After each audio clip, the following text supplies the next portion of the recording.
Hi, this is Marlene with Miami Ghost Chronicles, and I want to welcome you to another episode of Stories of the Supernatural. Wherever you find us, whether it's a video on YouTube or on your favorite podcast platform, please like and subscribe to us so that you can get notification of when a new show is released. You can also find us on major social media platforms where I give you a heads up about upcoming shows and which date and time they will be aired. If you go to MiamiGhostChronicles.com, you can find links to the shows, MP3 files which you can download, or links to your favorite platform like iTunes, Spreaker, SoundCloud, and all other major sources. You can find information for upcoming and past talk show appearances as well as new book projects at MarlenePardo.com. You can also purchase books and merchandise there. And you can visit my author page on Amazon at Marlene Pardo Pellicer. Due to popular demand, I'm narrating my True Believer stories that I've collected throughout the years in a new series called Supernatural Storytime. You can find links at supernaturalstorytime.com. If you are into classic horror, ghost, and adventure stories, I narrate some of those at Nightshade Diary, and you can find links at nightshadediary.com. If you would like to read noteworthy news about the paranormal world, true crime, conspiracy stories, and anything that is just plain weird, you can visit the Stranger Than Fiction Stories tab at MiamiGhostChronicles.com. I do want to thank you all for being part of my audience, and I think you are all wonderful. Hi everybody, this is Marlene with Miami Ghost Chronicles. How's everybody doing today? Well, today with Stories of the Supernatural, guess what? I have brought back somebody that a lot of you have asked about because, like all very interesting stories and guests, this is something. This is a story, or this is something that's been happening to this guest that has evolved. Okay, in other words, it started out with one thing, and it just evolved into something else. And the person I'm speaking about is Anita Jo Intenzo. Now, she's always been intrigued by the spirit world, which a lot of people are, but and her profession was to restore antique dolls, photos, art, and she in other words, she is a regular person. She still is a regular person. However, in 2009, she became executrix of her deceased friend's estate. And by the way, this was a good friend of hers who passed away unexpectedly, and she herself was surprised that she was the person that he had named to take care of his basically of everything that was going on after his death of his estate. So this is where she says she collided head on with the paranormal. Suddenly things that she'd only seen or heard about on TV or in the movies or read the books became real. And as you know, I've talked a lot about when that happens. When people sometimes see stuff on TV and they're thinking, oh my God, that's so interesting. And then when they get a real personal taste of it, it's like not as interesting anymore. Or like, what was I thinking about? But anyway, she has written 2 books about her experiences. The first one was titled A State of Horror. And then the last book, which is a sequel, is titled Dark Transference. Her website is AnitaJoIntenzo.com. But anyway, let's welcome Anita back. How are you doing today, Anita? Oh, very well, Marlene. Thanks for having me on your show. On the contrary, it is my pleasure. And we spoke briefly. And Anita, if you could very quickly recap how, what happened initially. Like, in other words, when you were kerplunked with a 2x4, with a paranormal 2x4 over your head, how that happened. Because like I said, you were like the rest of us, everybody, doing your thing. And then what happened? Your friend unexpectedly died and you found out that you had to take care of his estate for him. And then what happened? Well, then the ensuing weeks, the lawyer tasked me with trying to find things that were stated in his will. So that meant going to the house almost every day, trying to find paperwork, things that are of an important, nature, so we can get the will started to get, probate the will. But in the meantime, I was going through a hoarding situation that my friend left because he must have been ill. He didn't let me in on how he might have been feeling, but the house was in a disarray. It was piles of papers and books and all kinds of things all over the place. Each room was filled to capacity, which I had not been at the house recently. He had used to come to my house for dinner or for lunch, but it was like compounded. Not only you're trying to deal with the grief of the sudden loss of a dear friend of 30 years, but also kind of unexpectedly seeing the poor state of the house, plus trying to find paperwork and these important documents. So that was our initial reaction, was like, wow, where do we even start? And not ever dreaming that as we proceeded in those days to come, because it started in January 2009, and we were starting to see little hints of something quite not right with the house, but we didn't chalk it up to anything paranormal. The one thing that had really started, which we saw really escalate, was when we had to have the basement waterproofed. We had a problem with flooding in the basement. There was black mold, and I spoke with the lawyer. He got a contractor to come in, that they had to dig a sump pump because there was no other outlet for this water that was accumulating. And I said to him, I can't be down here with my son, and we have some friends helping. This is really dangerous. So when we were getting the sump pump scheduled to put in, we had to move a lot of things out of the basement, which that became the center of the paranormal activity when it was really revving up. But we were moving all this stuff, and I'm telling your viewers and your listeners, we're talking about piles of Tupperware bins and things of artifacts. My friend was an anthropologist. He never threw anything out. I was finding things from his college days. His mother passed away before him, not 8 years before.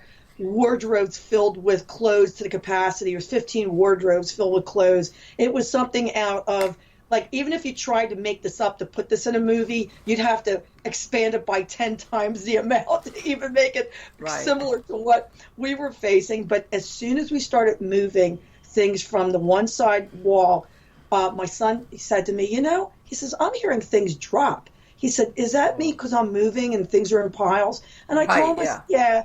I said, we're in a time crunch here. They're going to start tomorrow with the breaking down in the floor. It's concrete. It's going to be a mess. I said, they're going to put plastic sheets, but we need to move everything to the other side. Well, as we're moving, he then said to me, he said, wait a minute. I just saw something whiz by my face and smash against the wall. And that turned out to be a cassette tape.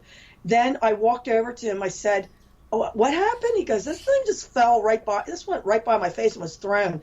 And no sooner he says that to me, we look and hear noise of this metal can on a shelf.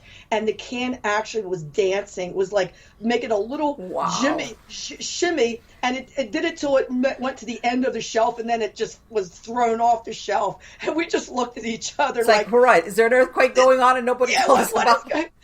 Then the next thing is I see a book comes off the shelf at the bottom of my feet, and I'm looking at it. I go, it's a book on the Van Trapp family singers. My friend was very good friends with Maria Von Trapp. And I said, this has got to be my friend doing – why would there be this book of all the books on the Von Trapp family? And that next few hours, anything and everything you can imagine, things being flipped around, things just being thrown, whizzing by your head, and you're trying to move everything because that's what your main goal is. I got to get things ready for contractors and not worry about what's hitting me or what's right. Because at this point you're probably thinking, okay, this is it's almost like because you were facing a bigger thing going on at that moment. Yeah, it was. It was almost like this is an annoyance. I don't need this now because I have other things to do. And the truth is that in the scope of, it's not malevolent. I mean, it's kind of like weird, like okay, but it wasn't. I imagine at that point it wasn't like okay, it wasn't dangerous. It was like okay, and like you said, you assumed that this is my friend.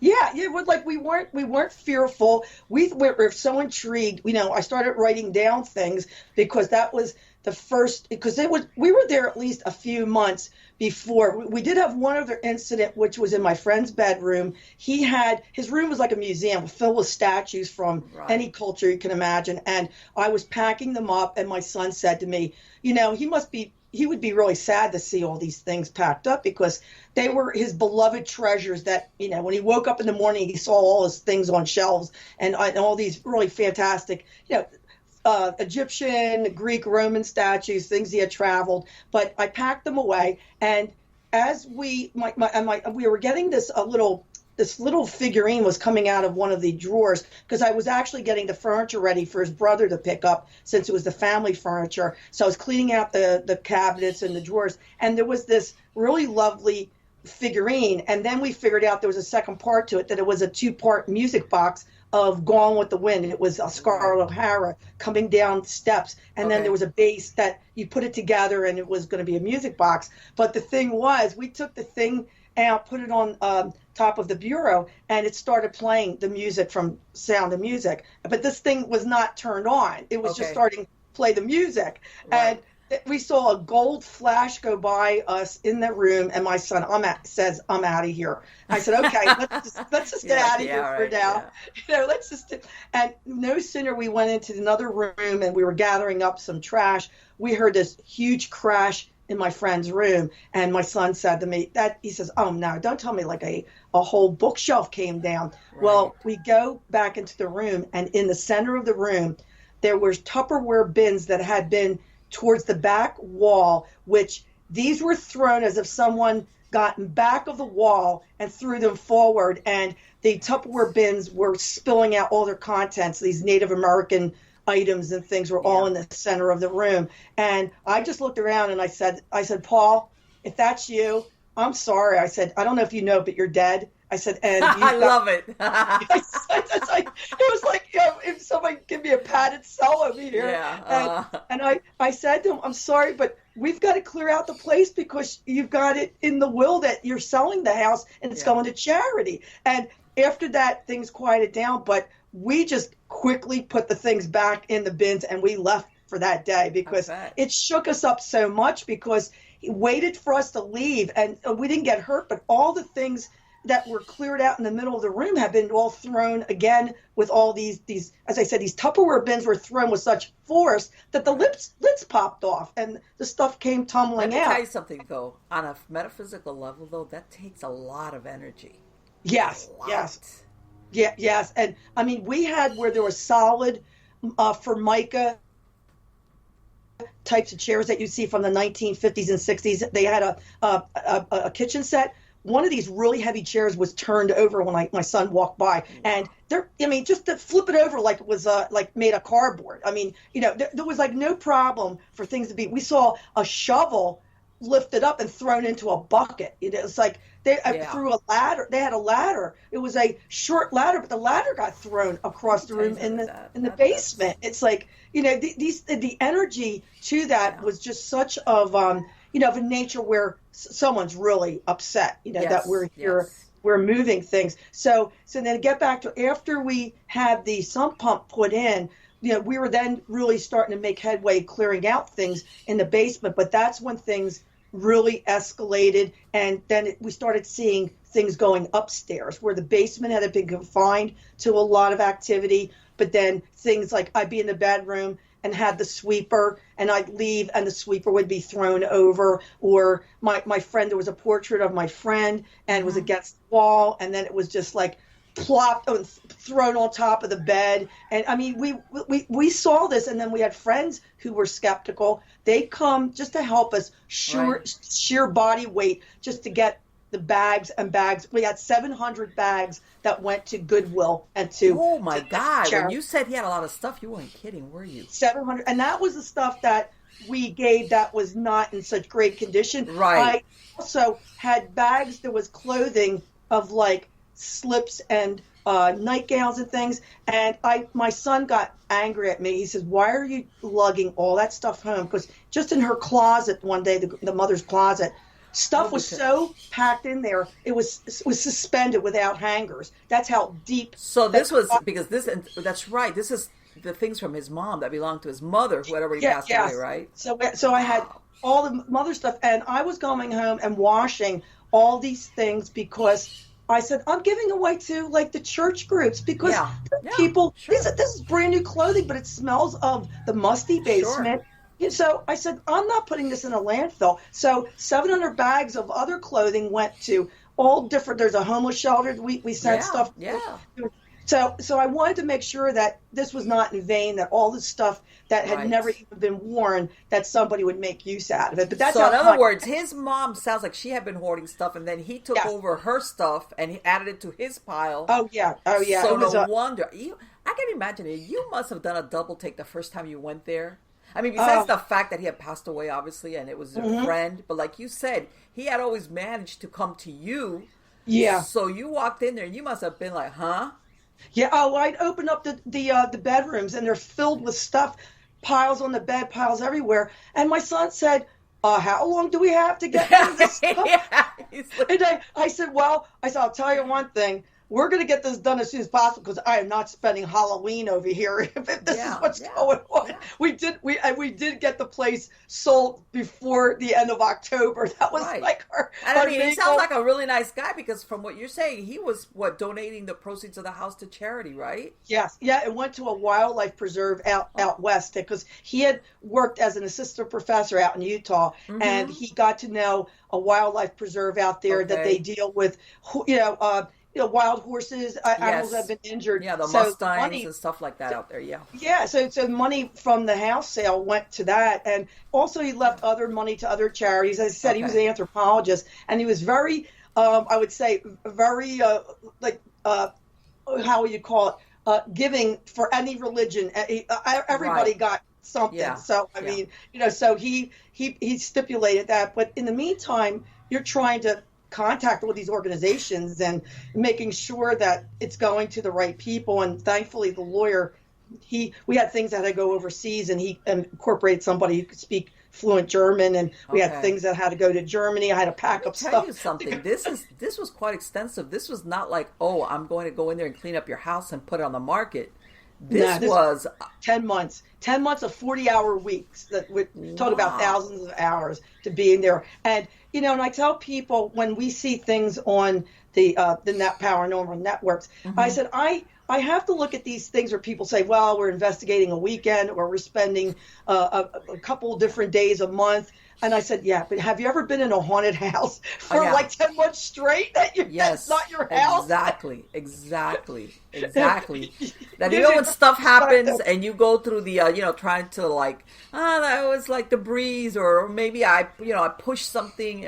You already went through all those kind of like trying to talk yourself out of it being paranormal. You run out of excuses, in other words, because you've been there so many times. When it repeatedly happens, Marlene, you could show. Well, the first things that happened, we figured, we have to go back in there, and we have to start. And things would happen. We wouldn't be in the house for 5 minutes, and there'd be things thrown. My son, one day, I remember, was in August. It was one of the times he got thrown to the ground. He said something was around his ankles. Well, my friend had a cat who had died, and when we were cleaning out things, we found his cat's ashes in the box that he never buried. So his beloved cat was still in one of the closets. So we, he had been cremated. So we buried the box, but we had a spirit of a cat that we felt, because my son said, it feels like a cat is going around my ankles, that almost tripped over him. And you would hear scratching in the walls and smell of wet cat at different times when we go in the house. So it'd be creepy.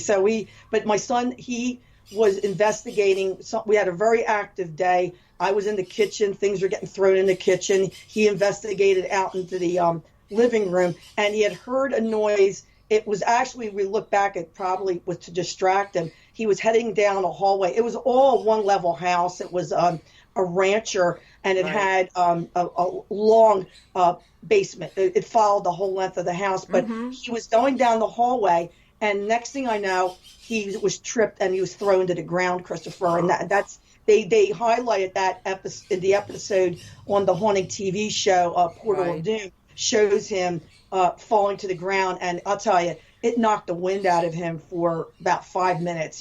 I thought he broke his arm, his glasses came off, and he just said to me, he said, there's something really negative and evil here. It's not your friend. He said he would never do that to me, because my friend adored my son, and he was such good friends with me. So, and then I had been attacked only 2 months before that, coming out. He had a small garden house made of cinder block, about, I guess it was an 8x12 little place. That was also filled to capacity. So was his 2-car garage was filled to capacity. but I'm coming out of the gatehouse, or the little garden house, and nobody was behind me. My son and a friend of ours was ahead of me, and they were cleaning up the yard, and something pushed me from the small of my back, and I tumbled over boxes that were out there, all ready to be, to be packed away. And my son couldn't catch me fast enough. He said, "What just happened?" I said, "Somebody just pushed me." I said, and I had bruises on my leg because I had shorts on, so I had some bruises for like a couple of weeks there. So then we realized something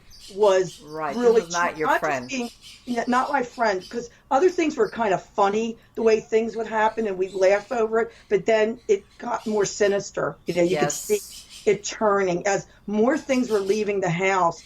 It's like, no, we don't want the house to be empty. And, they would do things to delay us, like distract us. How long had he lived there, Anita? How long had your friend lived in that house? He had lived there, let's see, almost 30 years he had lived there. Did he ever tell you anything, during those years of him having his own experiences?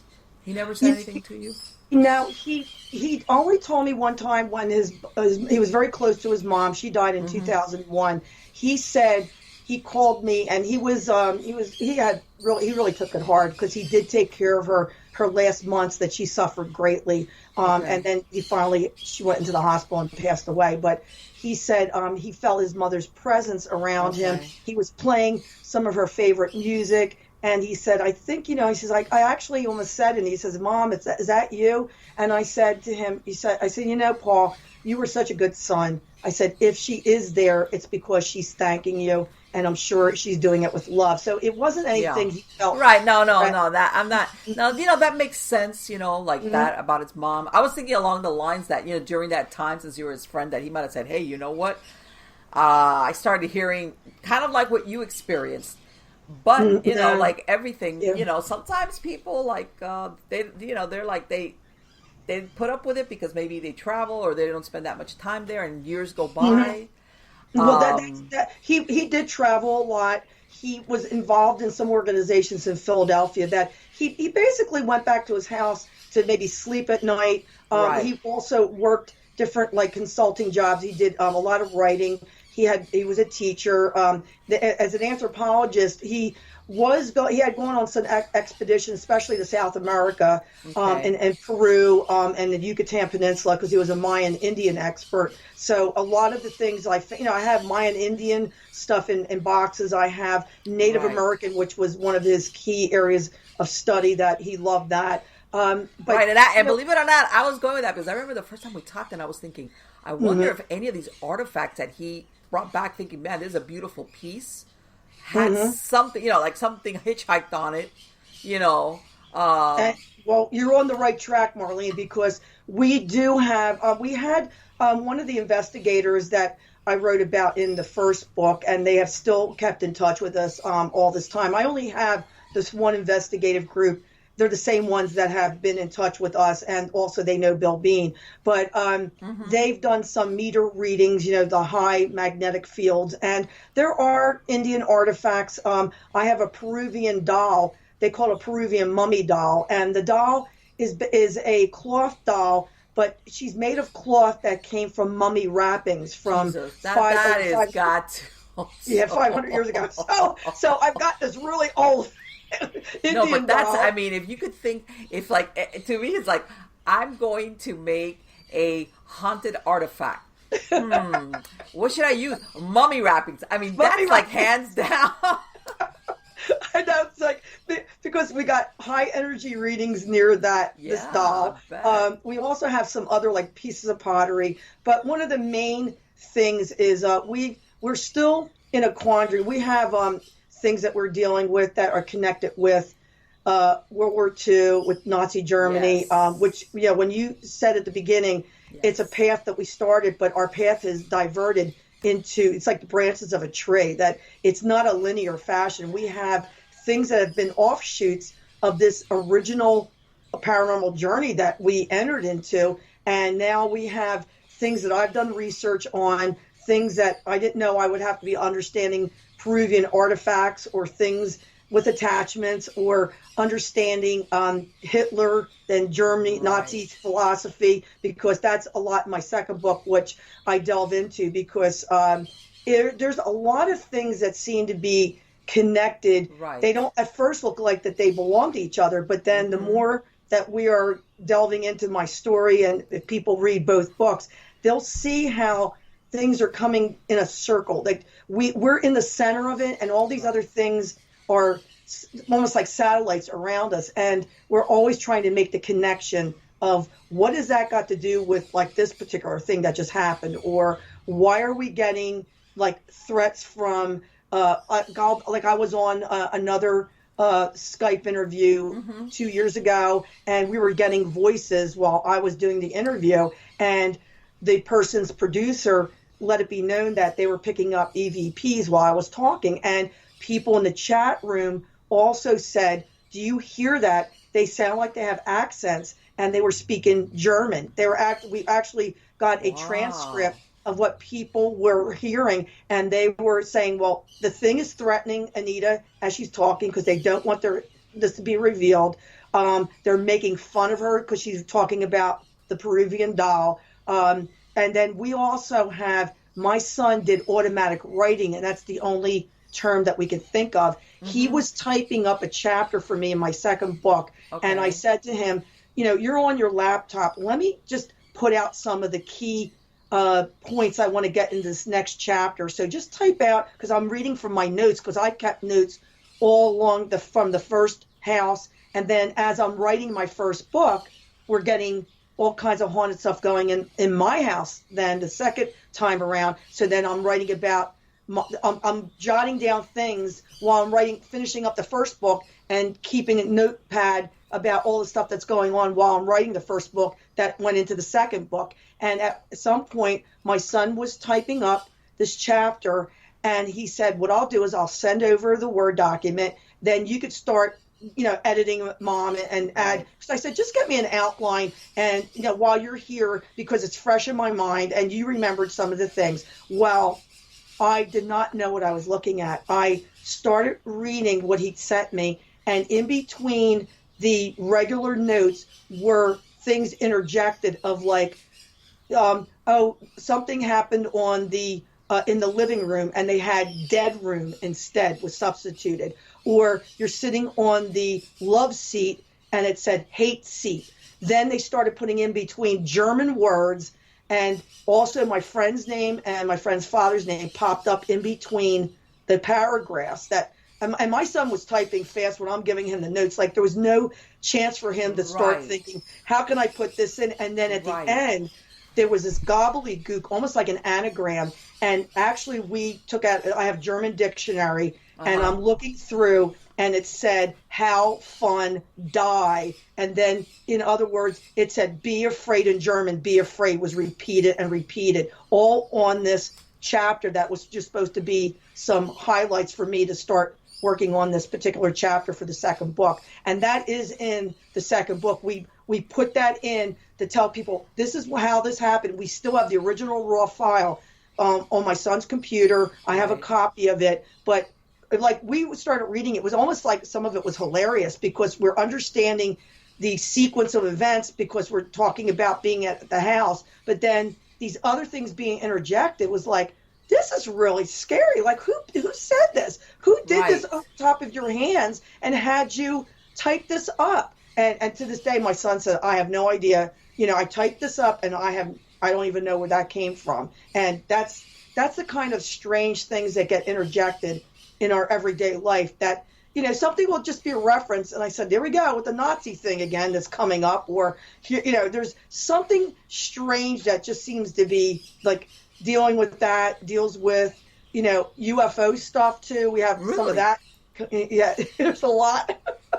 Because let me tell you, and this is the thing. This happened in 2009, and we talked about before we recorded. You like you said, you sold the house.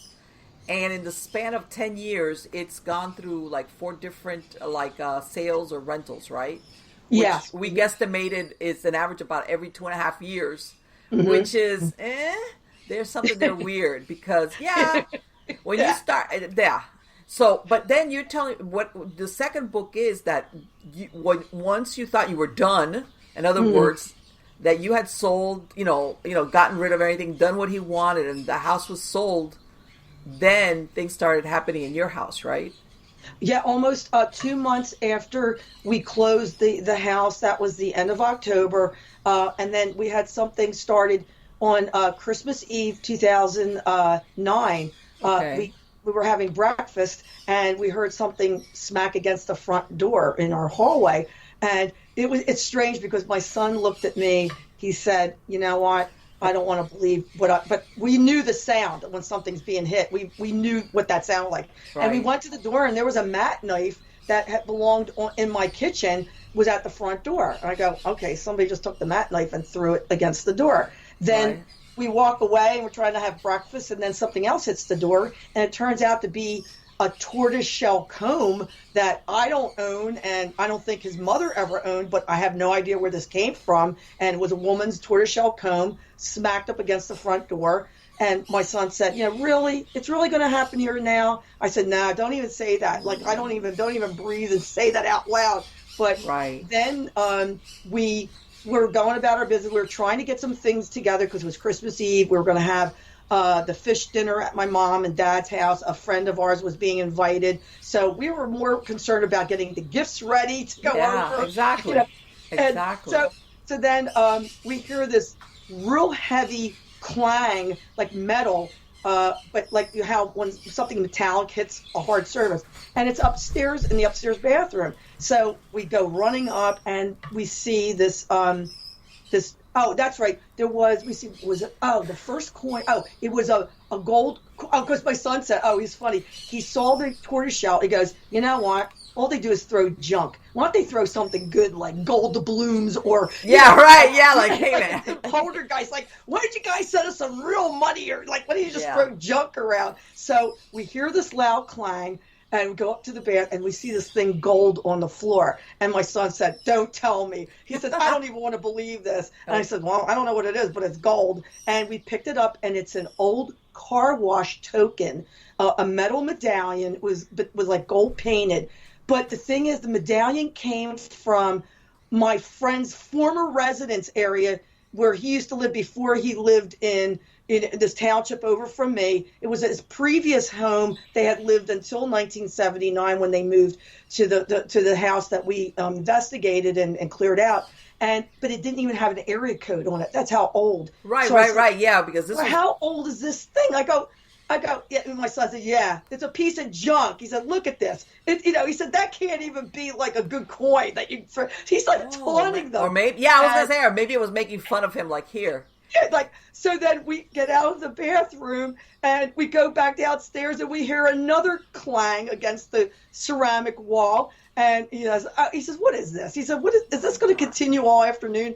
We go up and this time it's a Morgan silver dollar that was thrown against. So in other words, you thought I was throwing you junk. Well, here you go. Here's some money for you. And it was a 1917 Morgan silver dollar. That's incredible, Anita. I mean, and you know what? I mean, this shows intelligence. You know how sometimes you have these hauntings where the entities, even if they're not residual, they're kind of oblivious to the humans. Yes. This obviously was interacting with definitely. You guys. Oh, it was intelligent at my friend's home because I knew exactly like where there was. I mean, there was so many different things, but there was an incident where. My son and his friend, we were after like we initially had this thing happen in the basement, and this was in May of 2009. His friend came over. We went into the basement because we were looking for something, and I said, I think I saw one of those containers down there. I said, if you want a plastic container, there's plenty down there. They were down there, and we heard a huge smack against a metal cabinet, and. Because his friend said, is it like that ghost hunter show where, you make contact? Maybe you should ask them who they are. And that's why I said, well, whoever you are, could you give us a sign? So we get this smack against the metal cabinet in his basement. Okay. And I pick it up and it's a slide, a picture slide. And the thing that told me it had been my friend, because I look at the slide and it's a fellow dressed in colonial outfit near a printing press, and the thing said Williamsburg, Virginia. Well, number one, my friend had connections with Williamsburg, Virginia because of his anthropology. Number two, he used to dress like Benjamin Franklin apprentice down in Philadelphia at Okay. Benjamin Franklin's printing shop in the 1970s. So like that would be an outfit that Right. he would wear. And that's what the slide was, of a man at a printing press with the colonial outfit. So I said, you know what? That's got to be my friend. Of all the slides, there's hundreds of slides here. Why would it be this one? So then Right. the police, they just said, well, if it is, we're not staying down in the basement. And they did. They went upstairs. They were up, and they're at the top of the steps. I'm down below. And I said, what? You're really scared? That all it is like, you know, he's not going to hurt us. And they said, no, we're fine up here, Mom. And I said, well, Yeah, I said, right. we're okay up here.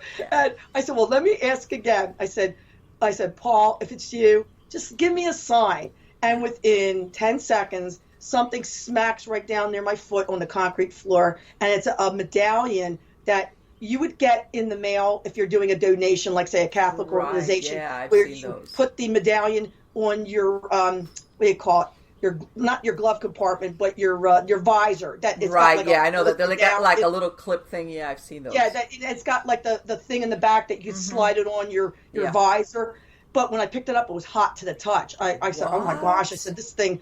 So the guys, I said, oh, look, see, he answered me. Well, they just ran out the door. They go, okay.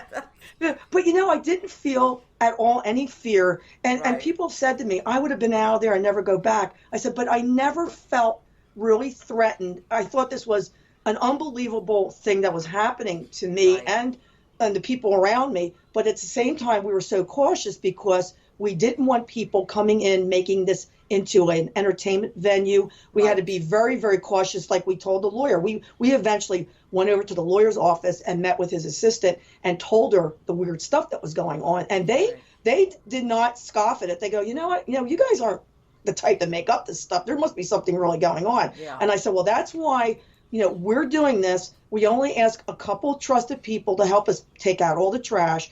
And believe me, I said, we've had neighbors trying to be curious to come in because they knew my friend passed away suddenly. They knew he always kept to himself. And I've just had to dismiss them, say, no, you can't come in here. I'm the executor. You're not allowed to come in the house. And I said, I'm never going to see these people again. I don't care if I make bad relationships. Yeah, they were because I was busybodies. They wanted to satisfy their curiosity. Yeah, and they wanted to see, and I was very protective of my friend's privacy. So that was all part of, like, the privacy you're trying to keep, but you're dealing with this really horrific situation at times, and, you know, unknowing, you don't know next day what's even going to happen. So the stress level, plus I was taking care of 2 sick parents in and out of the hospital. So I'm trying to take care of my friend's estate, my own home, and my parents' house, which was 3 blocks away where I lived. So that just added, I think, enormous pressure and stress that I might have been more open than any time in my life to what paranormal things might be happening around to me. So,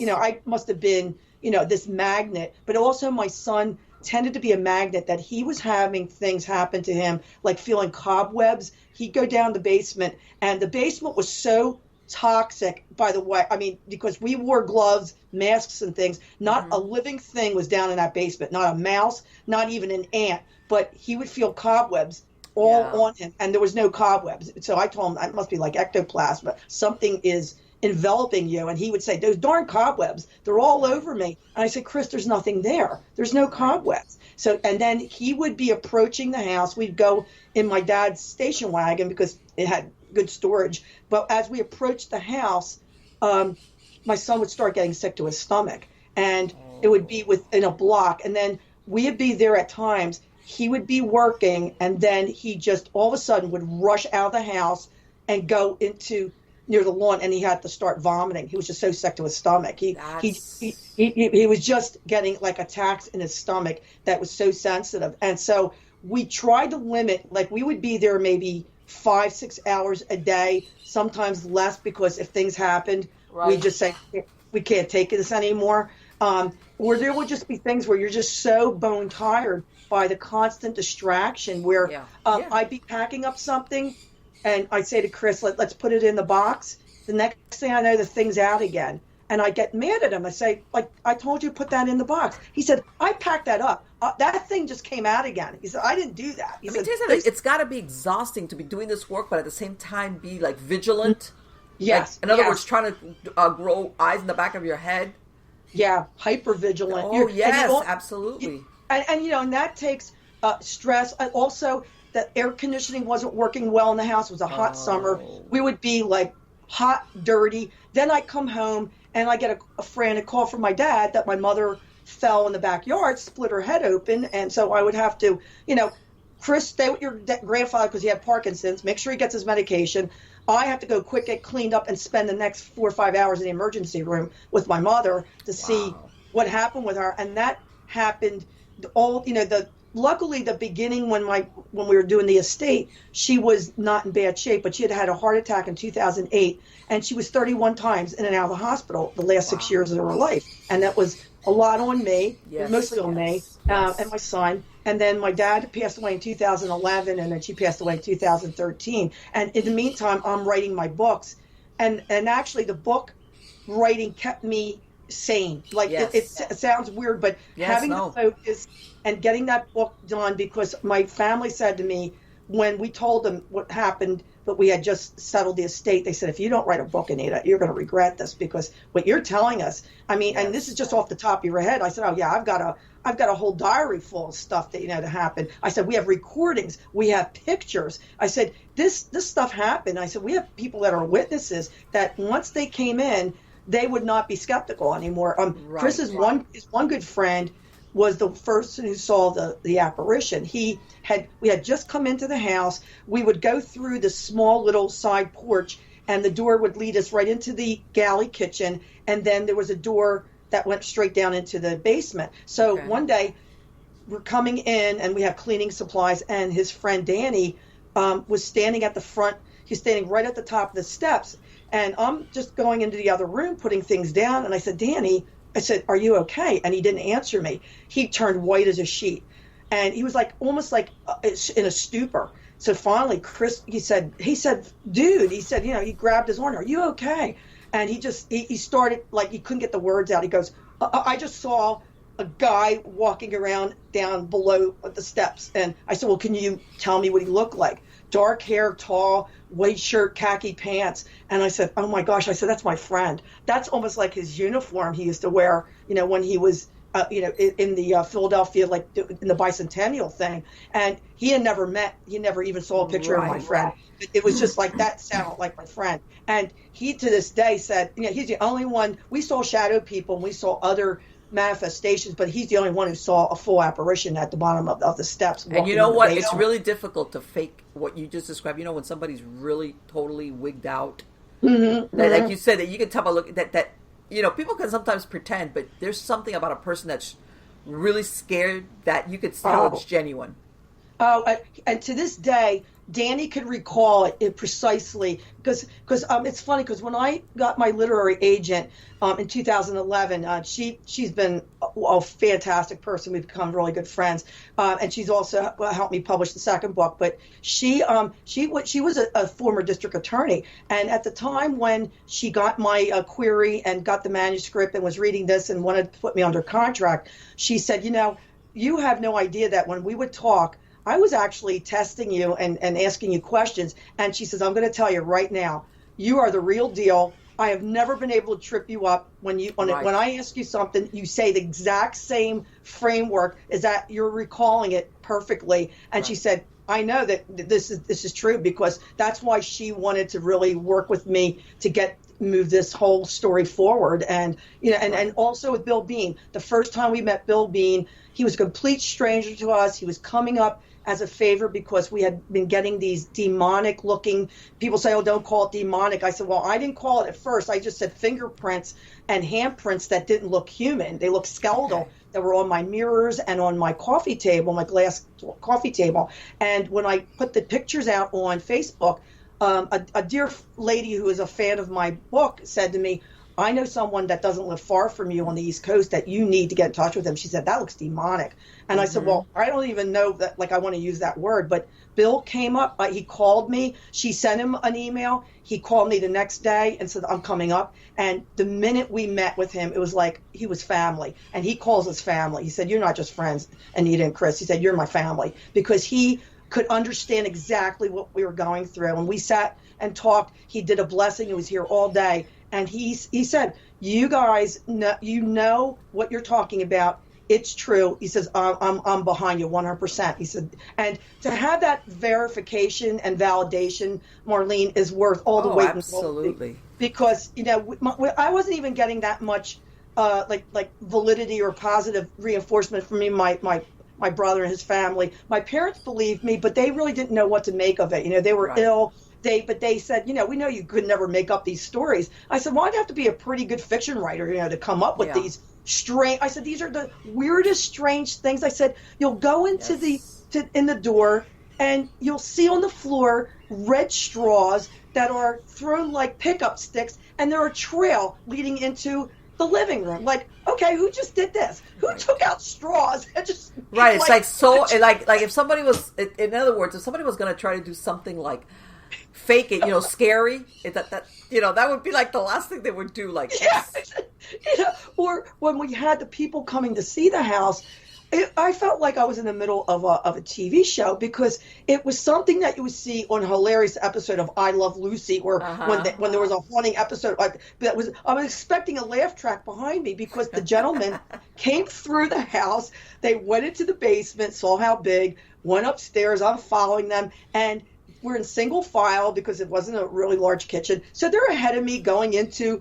the dining room and then into the living room. And as I'm the last one, and in back of me, I hear this smack. I go, oh no, now what? And I look, and there's plastic hangers that got thrown from the basement, thrown up the steps, and landed on. I go. Let me ask you something, Anita. This is because some of these things, it's really funny, because you describe some stuff that's kind of sinister, and then you have these other things that are so, like innocent, for lack of a better word. Like, I just want your attention. Well, we went up a flight of steps from the basement, and my son's former boss, who is still a really good friend of ours, he came by with his van. He said, look, I'll grab some stuff you guys don't want, put it in the van, and we'll donate it. So he's outside of the van, and from the upstairs, you go upstairs from the basement through the door, which is you go right through the kitchen, and then you're right through the door to the little what we call porch, and you're going right outside. So my son and I are going up the steps. Something flies over our head and goes right out the door, and it hits our friend Kent. And I said, Kent, what was that? He goes, it's Jesus, Anita. He said, you just have to fly over by Jesus. And it was a statue that you had a suction cup. You could stick it on your car, like, for protection. So he said, you just had to fly by Jesus. Really? It's like, that's hilarious. It's almost like a sense of humor from whoever that was. I know, our friend, he said, what in the world is? I said, yeah, well, that's them. It's a combination of silly stuff, and then then you're getting like hurt, and that's what it was. I mean, we had to laugh over a lot of things, because we felt that would ease the tension, and but the stories. That's why I said people read the first book, and I said it might sound like there's some repeat things, but I said, I want people to get an idea how much poltergeist activity it was all the time. Things, it's just always happening, things being thrown. Anita, let me ask you, because it sounds like when you were there and working on his house, the basement was the hot spot. Was that what happened in your house, that the basement was the worst area that you saw stuff? Yeah, okay. It's become, it's almost like history repeating itself, because my basement did not have much in it. So I was bringing the artifacts. He left me all his artifacts in the will, which is like, we're talking about a couple hundred boxes of stuff. And it's like, I'm putting it in my basement because I have room. I could afford, putting it in storage, and start paying for storage fees. Yeah. And not realizing once I did that, to get back to like happening on Christmas Eve, 2009, then it all started again with my house, between getting the things being thrown, like the silver dollar, but then after that, about a week after Christmas, we had a major crazy thing go on, where we had just gotten back from my parents, and we came home, and around 9:00 we lost all power in the house, and I was on the phone with a friend, and it wasn't connected like with Comcast. It was a separate phone company, right. And I let out a gasp. Oh my God, what happened to the power? And she said, what's going on over there? I said, I have no idea. I said, but I hear something being thrown in the living room. And my son, he had gone upstairs to go take a shower, and in the middle of the shower, the lights go off, and he's yelling like, "What's going on?" And I said, and then something was, I'm at my door frame in my studio, and something in back of me from the bathroom that's off the studio gets thrown into my studio. And I called up to my son. I said, I don't know what's going on, but something is being thrown around. I said, I think we've got some visitors or something. So my friend's staying on the phone with me, and I said, look, let me get off the phone. I said, he can't hear me. I'm trying to tell him, and he wants to. He has the light from his phone that he's going to use to try to see where he is. But so I'm down here hearing stuff being thrown. He had a towel wrapped around real quick, runs down with the light on his phone. And I said, Chris, did you hear it? He said, what is going on down here? I said, there's something I don't know, something got thrown in the, I think, kitchen. Something got thrown over here. So, he's got this big towel around him. He's dripping wet. He says, let me go back upstairs, go get changed real quick. He said, don't move. Stay where you are. Yeah, no. I mean, tell you, I'm laughing because I'm thinking of all the worst places to be when the power goes out. It's kind of when you're taking a shower. Taking a shower, right? Yeah. So then I'm hearing there's knocks on the door. And it's like knocking. I said, "Oh God, who could it be?" I'm thinking, could it be a neighbor saying, the lights are out? But I was afraid to open the door, and I'm calling up to him. He goes, "Don't open the door! Don't open the door!" Yeah, no, he's wigged out. I don't blame him. I said, "Yeah, but it might be somebody that needs our help." So I have a chain latch, so I opened the door a little bit, and I didn't see anybody, so I took the chain off, and there's nobody there. But in the meantime, something gets thrown from upstairs against the front door, and then he comes down dressed. He says, "I told you not to open the door." I said, "Yeah, but you know me. I'm thinking maybe it sounded like somebody needed our help. It was just like light tapping, like a child tapping on the door." So then the next 3 hours, we're in darkness. We got our candles. The heat wasn't on. It was January, so we're huddled under Let me ask you, just out of curiosity, was it just your house, or was it?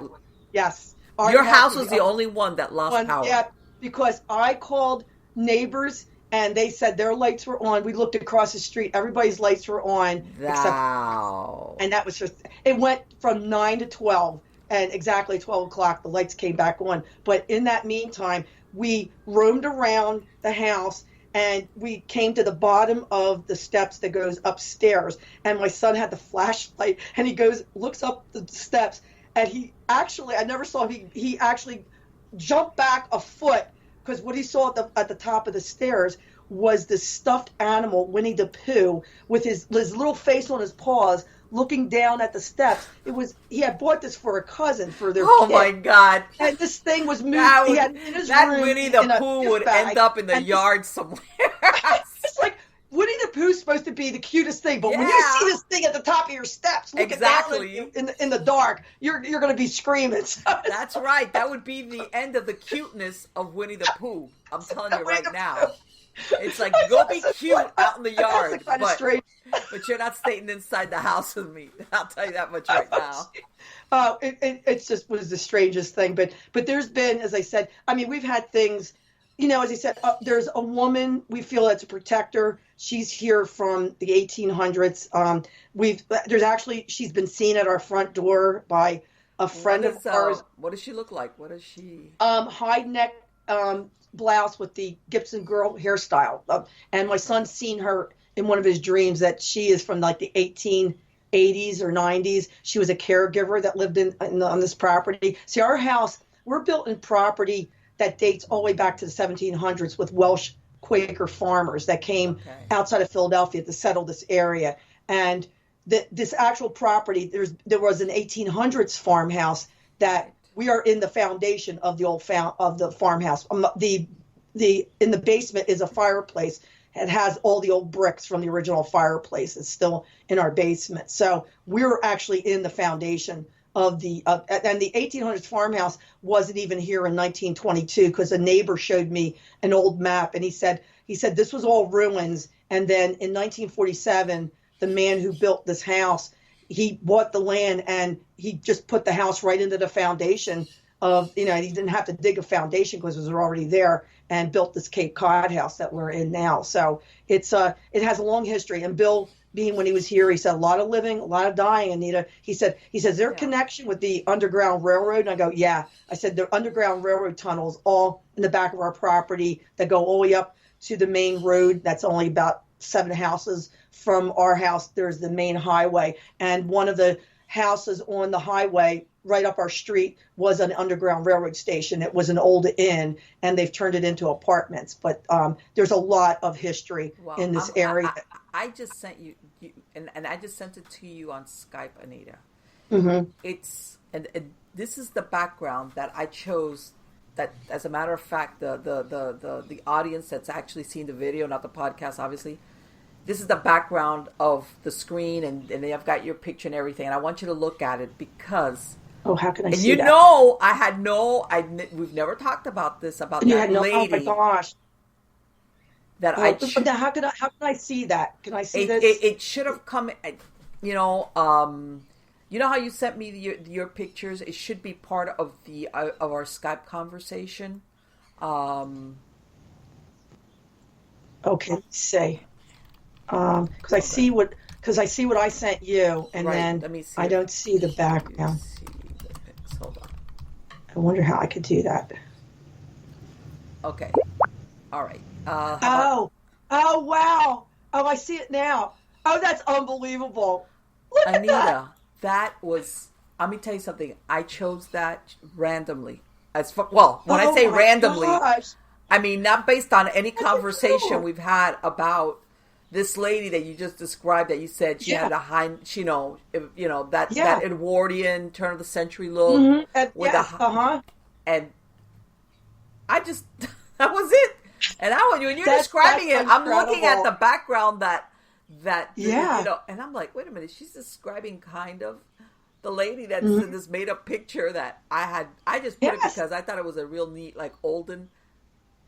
That's incredible. Let me tell you. Well, see, it's just so appropriate because I do photographic restoration, and I work on photos are from the turn of the century, like 1900s, and you're getting, so it's so strange. My whole line of work, I'm an artist, I was a teacher, got into photo restoration, antique doll restoration, and all these things have to, and I'm a real history buff. That's why my friend, the anthropologist, he and I hit it off immediately when we met. I was attending one of his lectures at a nearby library, and he was talking about Native American and, the area where we live at one time, what tribes had inhabited. And I went up to him after and I told him how much I enjoyed it and how, I was a real Native American. I paint Native Americans. I've been out west so many times. Right. And we just struck up a friendship because we realized, we were very close in age. He told me what school he graduated from. And I happen to have a friend who he graduated with. He didn't even know it was the same person, and I said, oh, I know so-and-so, you graduated with him.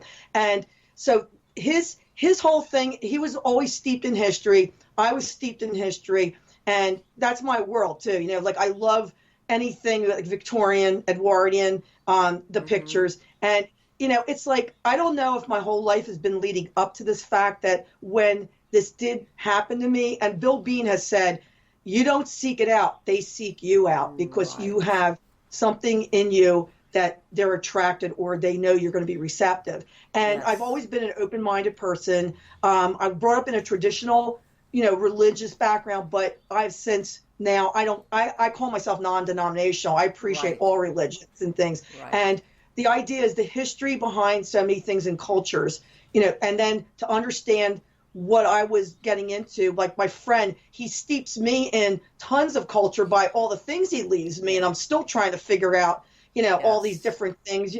I know some of the Native American things because I've studied that, but there's just so much, that I have packed away that I have yet to even unseal. Really and even some of the things that we've opened, we don't know, like a Pandora's box, what we've already unleashed because we know things have happened here now that when we had our friend Laurie Hull McCabe, who's in the books, who was the person who led the paranormal group here, she just said, Anita, she said, you already had something here. The first time she came to my house, I said, well, what do you mean? And she said, this place, there's already history here. And when you brought these other things with you, that they're trespassers. So you're sort of docile dormant spirits don't like that these other Yeah. entities have come in and taking over, and there's kind of a war going on for dominance, and you're kind of stuck in the middle. So this was all like new to me, like, okay, well, that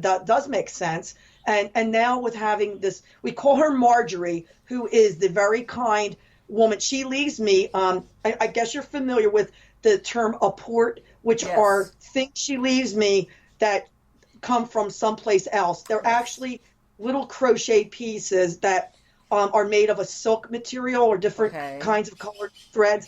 And I've got over a dozen pieces. They're like, they look like chain links, but it's when I see it, I know that something she left. And I didn't know at the beginning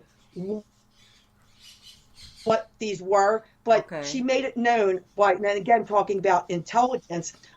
My son he does miniature model painting. He's been painting for over 20 something years. And he had a little table set up with his paints. And one night he was going to do something with his paints, and he saw these blue silky threads sitting on top of the paints. And he picked them up. He goes, Mom, were you over here like sewing? And sometimes I'll sit near where his table was and I sew antique doll clothes. And I said, no. I said, that's interesting. And I didn't throw away the threads. I put them on my coffee table. For some reason, I decided I didn't want to throw them out. And went up to bed. The next morning, I came down, saw something blue on my carpet. It's like a rust dark brown. Right. And the thing had been actually knitted. If the pieces were no longer straight pieces, they were woven into like almost crochet piece. And I'm looking at this, and I said to my son, do you remember those blue threads? I said, look what they turned out to be. And he said, really? He said, they are the blue threads. I said, yeah, but they've been made into something. Right. So that gave me the first clue is, if you see something like this in a house, pay attention. And since then, I'll find them on top of my bed, in the bathroom. They'll be stuck to my sweater. My son's pulled one off my sweater, different colors. They've been over my son's house. She travels. And the crazy thing is Marlene from California, I've been on her show, Marlene Balovich. I was going to be on her show last year. She contacts me. She said, your lady friend must know that you're going to be on my show because I just found this on my bedspread. And she showed me the same looped pattern. And I said, Marlene, Noreen, that's the same thing she's left me. And she said, that's incredible, Anita. She said, we were talking about this and that you're going to be on my show. And it's like, she heard you. And she said, I wouldn't have even noticed if it was a dark thread on my white bedspread so I could see it right away. I said, well, that's what she does. She tries to put it where you can see it because she doesn't want you to throw it out. Like I'll be going up my stairs and it'll be right on the staircase, that you could see it. It's incredible, Marlene. Let me ask you something, though, Anita, and because you sent me, I've got those pictures, and I want to show those scratches. And we were talking about it, because, that a lot of these shows, people will say, I got scratched, okay? And all it is like a little, kind of like the skin's not even really broken. And I want to show these pictures, and I want you to talk about what happened, because that's a scratch. Go ahead. What happened? Yeah. Well, this happened in January 3rd, 2017. This was right after my son was attacked at his hobby store. He was there on New Year's Eve, and it was he was getting ready to close. He was in the basement, and his friend was with him, and his friend Danny, and they saw a folded chair actually levitated from where it was against the wall and smacked right into my son, threw him to the ground. Wow. And he called me and he was all shook up. He said, Danny and I are leaving right now. And I knew something was wrong. He says, I'll tell you when I get home, but something just attacked me in the basement. And then Danny got on the phone because my son couldn't talk anymore. And he calls me Miss A. He goes, Miss A, he said, you won't believe it. He said, he's all bruised. He said, this thing just came out of nowhere and just smacked right into him. I said, luckily, he said, he grabbed the railing to the banister, and I said, otherwise he would have been smacked down on the concrete. So he got bruised up, came over, and then 3 days later on January 3rd, it was just another morning. I was getting dressed, and I took off my pajama top, and the next thing I know, I see these two big scratches, really, really long scratches on my stomach that actually drew blood. And I'm looking at this, I go, I didn't feel anything, but what the heck is this? I said, because I just got out of bed, and and I'll tell you, I don't keep long nails. I have short nails because I'm a restoration artist, and my finger, I can never have nails because of all the chemicals I work with. But I took pictures, that the ones I showed you, Marlene, and I sent them to Bill Bean, and Bill immediately saw them and goes, you know what? They're broken through this protective veil, Anita. He said they came after you again. I said, yes, this is on my stomach, and then I've had across my chest. Happened in 2010 when it was featured on that the show, A Portal of Doom for a Haunting TV show. That was our episode. Showed me getting scratched in the shower, and in that case, I didn't feel it either. But I had where one time I was in the bathroom and felt something searing, like somebody cutting me inside out with a knife, and also got scratched. But I don't have a picture of that. But I've gotten scratched on my face. I've gotten scratched on my arms and on my ankles. But this on my stomach, this thing was like so badly like welted that I was speechless. And it's like, wow. Like I don't even know. I didn't do anything different with the routine. But my son said to me, well, weren't you moving things in the basement, the day before? You're trying to do some cleanup. I said, well, be as it may. I said, but they're not going to stop me from trying to clean up. I said, I got a lot of stuff in this basement. We still have to go and clear this out. That's why Bill Bean comes and blesses the basement, because we had the pictures I sent you of that face that he caught in the basement, which was real terrifying. And let me tell you something, and people don't understand that that we talked about it, that I asked you, hey, is there like a triggering thing? Like, is there something that you noticed after all this time when either I do this or that there's something there that you say, I've realized that when this happens or I do this thing, then afterwards there's an uptick in activity? I think it's definitely when I'm trying to move things, or I'm trying to. My son also says when I talk about my books and talking with other people about this, like I'm on interviews, because I put up those pictures like the ones I sent you. I put them up recently on Facebook because I said, I guess it's time to show some people, the strange things that Bill encountered. And it was a few days later, I was in a horrific car accident. And, so that was the end of June. Thank God I walked out of it fine, but my car was totaled. Bill, that's why reason Bill came up. He knew I had been in the accident and he wanted to come up and see me.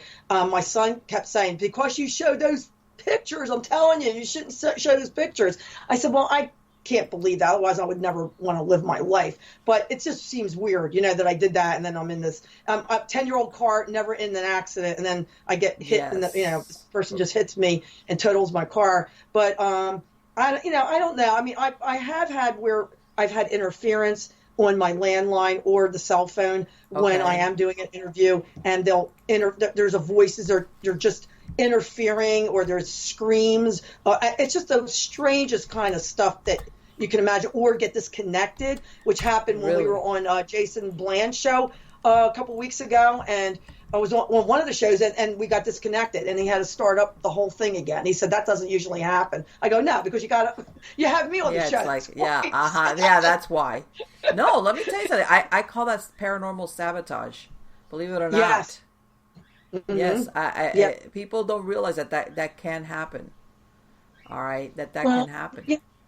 Well, I mean, I had to make a big choice before I wrote my first book, that I had all this information, and I had to make a serious decision. Like, do I put myself out there and present this? And it was like something kept saying, you need to do this, because if it helps one person that are in a similar situation. Now, I'm sure maybe. I hope people don't get into a situation where you become an executrix and then you're handling somebody's whole life in front of you. Yeah. And the circumstances were I was the only one to do this because his family was out of the picture. Sure. But it's something that, I had somebody, I said, be sure you really know what you're getting yourself into, because it's not glamorous. You work really, really hard for a little bit of the return that you get. My friend, he stipulated something in the will that, he did gift me something, which I really appreciate, because, I would never do that again, to put 40 hours a week into just cleaning out a house for 10 months. But what I think is gratifying, Marlene, is that people do contact me. I write a blog that has over 200,000 views, and it's all on up-to-date things that are happening, things that have Right. happened before with pictures. No, yeah, And I'm don't, showing the pictures of the ones that, like, when Bill Bean was there, and the oh, faces yes. for the Hmm. people that are going to see the video, so that they could see that. Let me tell you something. That face is pretty intense there. Okay, that's pretty Yeah, scary. yeah. There's one where it looks like a face with like a screaming. His mouth is open. That was Yeah. scary. And then that Yes. one of the Yes. face. I mean, the first thing that Bill said, he said that thing looks it looks alien. He said it doesn't even look real. Right. And I said, well, what was strange is I've come across an SS ring with a skull attachment on it, and I'll tell you, it could be a dead ringer for an SS Really? officer's skull ring. Yeah, I mean, I mean, I just happened to be looking through some things, and it just I caught my eye. I go, wait a minute. Where have I seen that face before? I said, "Oh my gosh, that almost looks like that face." I mean, to me it does. But Bill thought, it's got a ridge going down on the forehead. Right. It almost looks like a mask, or it. He just said it doesn't look human. And I said, well, no, I said I agree. I said, and it was something that was following him in the basement. And my son Chris took pictures because he said, Chris, I usually don't have people take pictures when I'm doing, my special blessing, but he felt compelled. He says something's behind me, something, and we got those pictures. There was a snake kind of thing that was on the ground. I don't know if I sent you that picture, but there's like a snake shadow that he said something was slithering, that he could feel it. But Bill very, very much believes in the reptilian type Yes. of manifestation along with paranormal. And my son agrees with him because he himself has seen a reptilian being, and that's what he's writing some of this in his current book. It's hard for him writing because he said he's reliving so many things, and it's very Okay. difficult. Yeah. Whereas for me, it comes a little bit easier for me, but he intends on, he's getting this. He's got about 5-6 chapters written, but he wants to complete this so people will know from his perspective what it Sure. is when you're a person who doesn't believe, you're going in to help your mother, but then you come out Right. almost as a psychic medium, and he Right. has dead people come to him when he sleeps at night. So it's like, Right. Yeah. Well, What if you got your- and this is the thing that people don't realize. You went into this, first of all, because he named you unexpectedly that you didn't know about. Like, by the way, and here you're thinking, okay, well, let me help out my friend who's passed away, and then you open his house, and you're like, oh my God, and then yeah, it's like exactly. step off the side of a precipice, like, huh? Yes, yes, yes. That's exact. In fact, I even wrote that it's something that, do you just close the door and walk away? But how am I going to be able to? There was a 7-page detailed will with so many items that had to go to people. Like, I found Right. every single item, but I went through.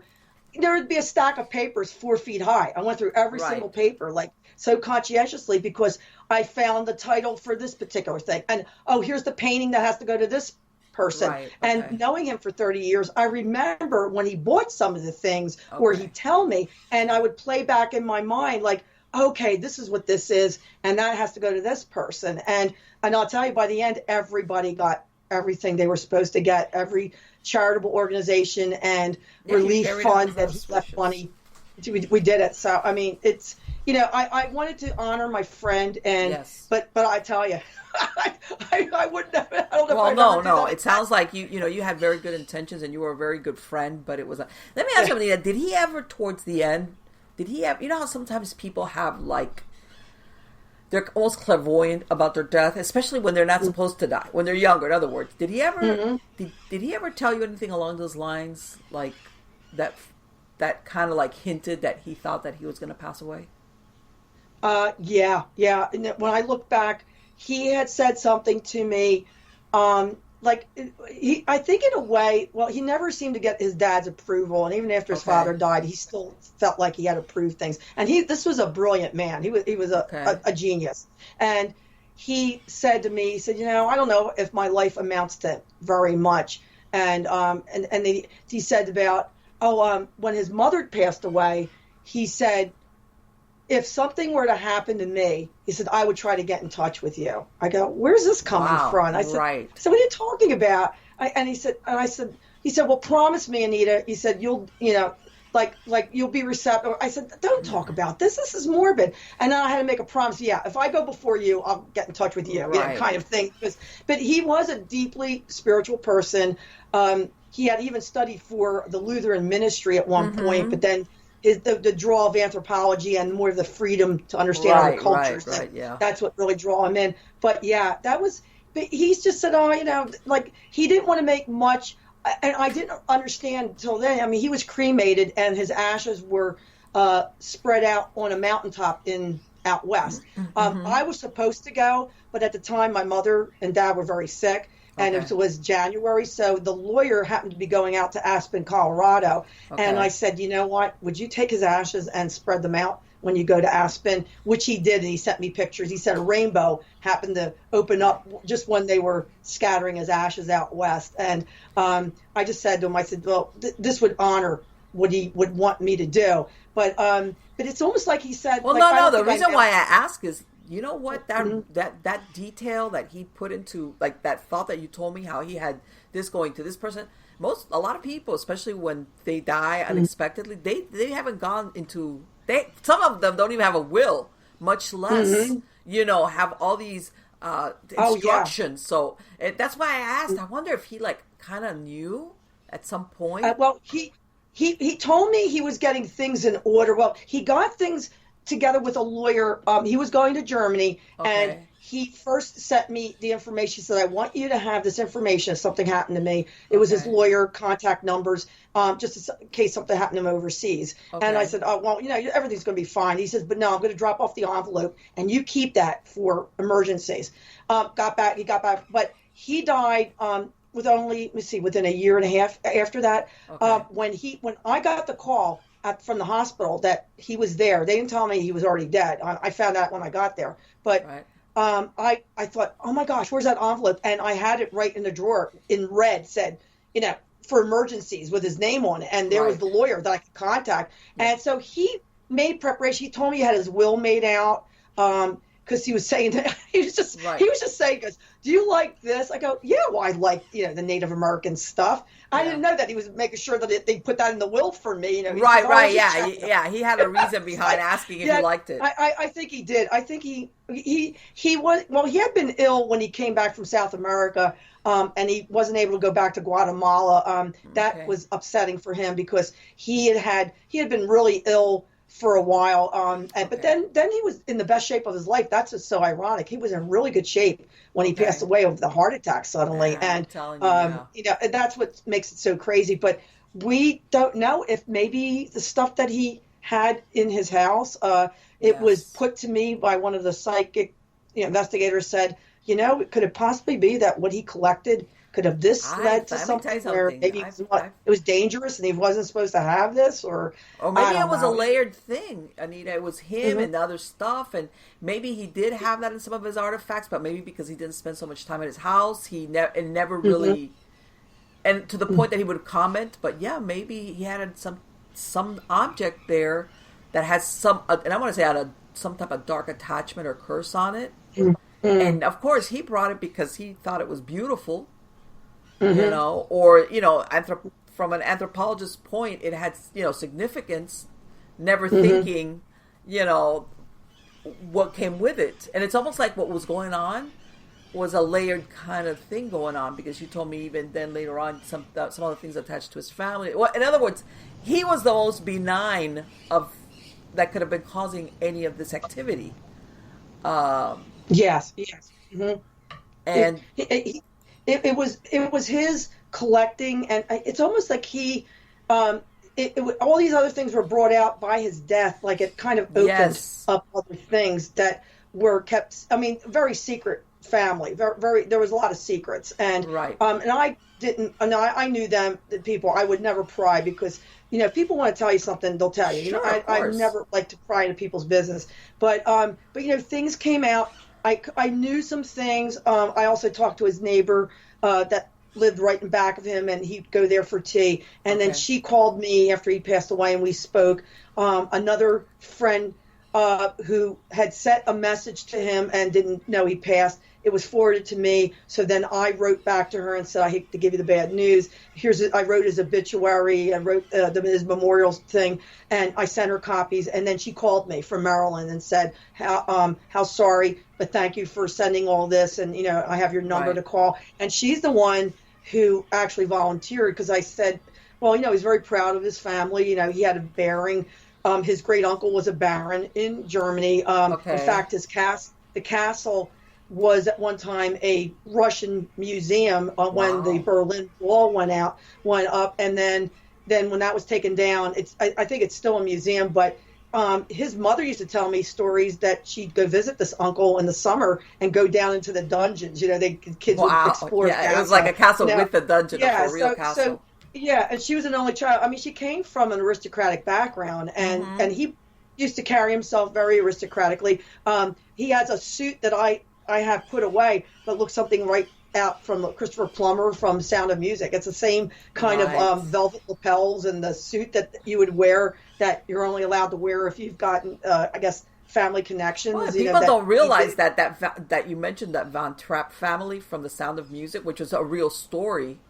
That that family itself was a very it was a noble family, Yeah, I think he identified because his mother, coming here, his father, and then he was connected with Maria Von Trapp. In fact, I have letters that she wrote to him. I have her letters, and that he left me all that. And also, he got to know Julie Andrews only because of the connection from Maria Von Trapp. He met her several times. He was a big movie buff. He loved the older movies, and but he was just a unique person. He was living in this country, but I said, you're kind of out of place. You should be living in Europe. With they really have really old stuff over there. Yeah, that he loved. He loved the old country, and being back there. But this is where he taught, and he loved whatever he was able to share with people, and people used to love. He used to lecture to different groups about different histories. He did like 40 different lectures on 40 different subjects. That's how smart he was, that he knew all these different things. And I would, if I could, I attended the lectures when I had the chance. But that's why I said he left me all these things that he used to use in his lectures. And it's like, I just gained a museum. This is like a museum that he just left me. I think though that it's really funny when he later on you realize that he's asking you if you like certain pieces because he was making a mental note. Leave this to Anita. Yeah. Okay. Anything else I didn't put in the will? This goes to Anita. And my son said, "That's just about everything else." I said, "Yeah. It's like all the other stuff, all those boxes of stuff go to me. Where am I going to put them?" Let me tell you something. I'm telling you, Anita, it was like, it sounds like something like here you had all this stuff going on, but then it was like you said, the physical. Like, okay, now I've got physically, it must have been so draining. And then I imagine at some point when you start realizing, man, every time we go there, stuff is getting thrown around. You must have, didn't you get to a point that you were like, do I really want to go over there? It's like, yeah, well, there were some times where, it would get to be I would be so annoyed. I say, cut it out. Will you? Can I get some things done? It's like, I know you think this is funny, throwing things over my head or taking a book and hitting it against the ceiling and bouncing back down like a rubber ball almost, or seeing a glove floating like a bird. I actually saw a black glove. I called my son. I said, you won't believe, look at this. And the glove is just like, woo, sailing through the air. It's like it wasn't thrown. It's just like slowly flittering. And I go, that's a black glove. What is it doing floating in the air like that? Let me tell you something. Like, to me, it was like a house, like a fun house. It's like, what is the crazy stuff going on over here? And if it wasn't where you had really serious things where, you're getting threatened, get out, have a voice telling you, get out of the house, or getting thrown to the ground, or, getting this horrible odors and stuff, like you're just so dirty and tired at the end of the day of like just getting rid of somebody else's junk in their life. And yet I felt responsibility. Once I get rid of this, it's like nobody else is going to ever want. That's what I was going to go. You were thinking, okay, once this is done, like in other words, the light at the end of the tunnel for you was, once I do the right thing by my friend, everything is done that he wanted, and this house is, sold or whatever. That's it. I'm out of here, and it'll be over. Yeah, The and thing is, it wasn't. And No, let it's just like, me ask you that second book. That's Dark Transference. That's what that book is about, right? What happened yes, afterwards? everything that happened in my house, up until about 2016, and then we're keeping track. Like we've been talking with Bill Bean. I helped Bill Bean last year. He was doing a new book, and Mm-hmm. I did his book cover because my agent and she has a small boutique publishing company, and I do book covers for her clients. And Okay. but I keep busy with restoration, helping my son at his. It's 5 years that we have his store. I'm there several days a week. I mean, I'm trying in the meantime, like I'll write some articles or things for other people, Mm-hmm. and just be there. Try to also just get together with family once in a while. But Yeah. it's But wait, it's but you have to mention that you said something to me that things have also happened at the hobby shop, right? yes, at my son's store. Yes, So it's it's like who do you think it's you? Do you think it's your son? Who's the one that's attracting? Even because I know you uh, mentioned something that he has some type of ability. yes, yeah. He believes that something may be either attaching itself to him, but what Mm-hmm. we are trying to realize, there might have been something already there. The Wow. store has been redone, but the basement that we have our inventory, it still has like 1960 tile on the floor, and there was this little separate room that must have been an office, but to tell you the truth, it was a bookie joint, I think, because there's a horse racing stats still on a blackboard that's You're been for all kidding. those years. Yeah, it was Uh, all because you when know we had what? we had the man come to do the Comcast, he had to check the line. He goes, Uh-huh. "How many phone lines are down here?" I go, "I don't know." I said, "What is this?" He goes, "This was a bookie joint." I think he said, "I think Think there's about it. something gambling." Why else would there be stats, horse race stats? Yeah, What I with mean, the board, right? isn't And that so, isn't that so that's that's like kind of off to the side that we just use that for storage, that little room. But when Bill Bean saw it, he goes, okay. well, a shadow guy was seen in the corner. He goes, "There's something down here, Anita." He said, "The other people from the other stores, we're in a strip of like 4 or 5 stores." And I said, Bill, that's interesting. I'll have to find out. Well, we did find out. Next door is a pizza place. They're Okay. only open a few days a week because they're a satellite and they have a main business further Okay. down. We have Baltimore Pike. We're in Springfield, PA. But the hoagie shop, Primo's Hoagies, the one fella came in one day and he saw that I have some of my books for sale. He says, "Are you the lady that knows about ghosts?" I said, "Why?" I said, "What did you want to ask me Wasn't about that this you young?" must have been like, oh, I do. I said, "Why? What's wrong?" He goes, "Well," he said, "we had something really strange go down in our basement." He said, "We have the basement has our port. It's not portal. I shouldn't say a portal, but it's his. They have their computer and like a station down there when they do the end of the day with inventory." He said one of our managers won't go down there anymore. She won't go down to the basement. He said she went down, was at the computer, and the computer mouse and the little arrow was moving all around by itself, like going and base. So she comes up and she says, "I'm not going down that basement anymore." And the fellow said he went home one night and had these weirdly strange things happen. Like he said, something fell off the top of my refrigerator. He said, "Could I have brought something home?" I said, "Possibly." I said, "If you were down the basement and you've never had that happen before," I said, "This yeah. is interesting." And he said, "Well, what about the lady at the pizza place?" I said, "Well, let me tell you, she's been here 21 years. She won't go down the basement. She told me she'll never go down the What does basement." that tell I said, you? "What is it about these basements in these Yes. stores?" Yeah. Yeah. So I think Bill's on the right track. He There, sure it might be is. where there was already something might have been there, but then with my son's ability and then what Yes. we've It was maybe through, dormant. yeah, I mean, I think, because sometimes you get stressed out with business. It's Yeah. mother and son. We have our differences, a different way of maybe doing something, and I'll get upset. Then something will happen where something gets thrown or something gets fallen, and he'll say, "Okay, what did you bring with you this time?" I go, "Don't go looking at me." I said, "Look, I don't know Yeah. what's here, or something is Yeah. using my energy." I Sure. said, I said, "You saw." I said, "We had one of our friends here at the counter, and she sees something from the one wall taken off and thrown against the other side of the wall. Or you'll see, or you opened up the closet and all the stuff came tumbling out that shouldn't have, because it's all packed in there the right way. But how is it that you open the closet and all this stuff just came out on you? So it's Let me tell you weird something. things. I mean, I'm so amazed, because it takes so much kinetic energy to do that, Anita. To move. Oh, I know. That's incredible. Yeah. I mean, they're not afraid to show like themselves in front of other people.